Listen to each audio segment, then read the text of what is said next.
When I was 13 years old, I had a class, a dance class that I used to go to. And I remember some teenage boys from an upper grade, they were 14 years old, they came over. I got so excited seeing those boys. And I remember me being extra extrovert, start to talk out loud and try to show off.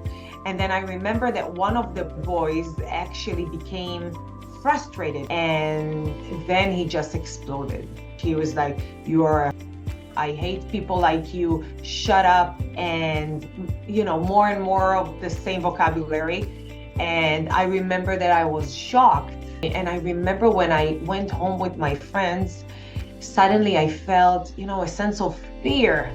I'm like, probably tomorrow he will tell all of his friends about it, and now I will have a whole grade and so many people bullying me. Unfortunately, I was correct.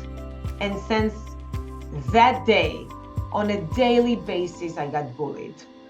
And all was to do with my physique for some reason, and a lot of really difficult and abusive language. And I remember every day going back home and cry, and I didn't tell no one.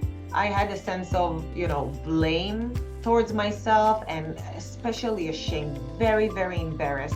And let me tell you, I tried to shut my mouth. I tried to laugh with them. I tried to be nice and kind. Nothing helped.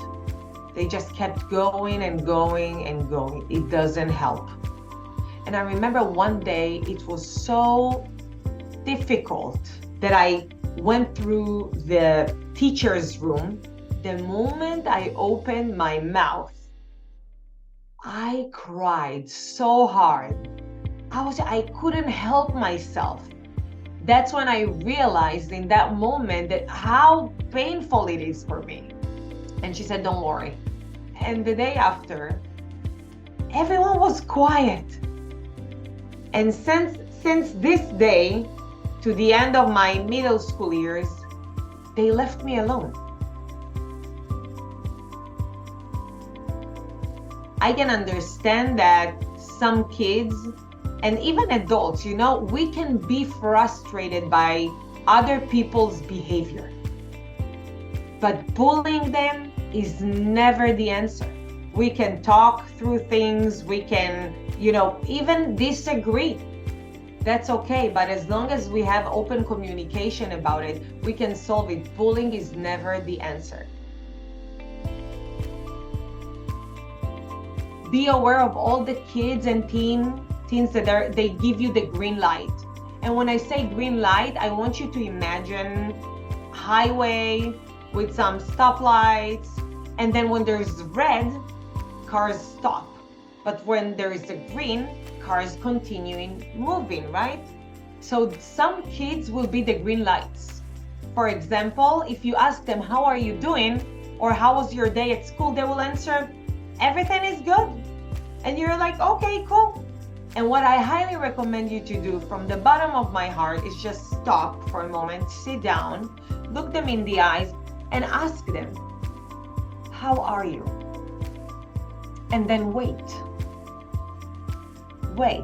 Because even if they say, I'm good, you will be able to tell if this is the green light, if it's a real green light or a fake green light, and actually it's a red light. And then you can ask more questions.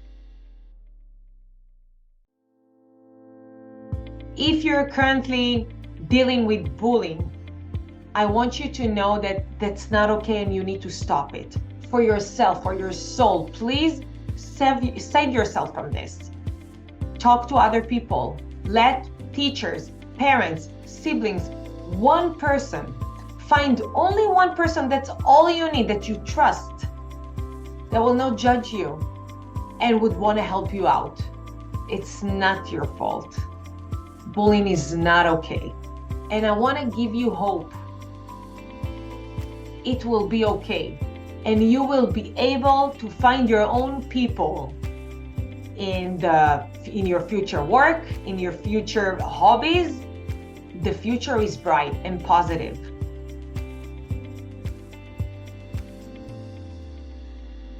all the kids and teenagers that you know that you don't act in a kind way when it comes to interactions with other people, with certain friends or someone you know from school.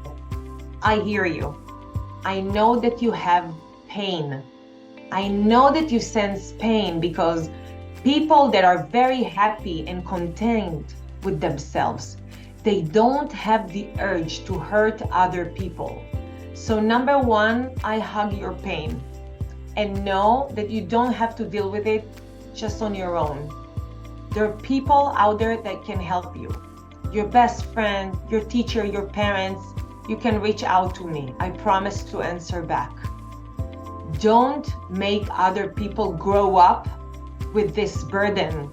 Don't be this person that because of you, your actions, your behavior, someone else now needs to deal with a trauma.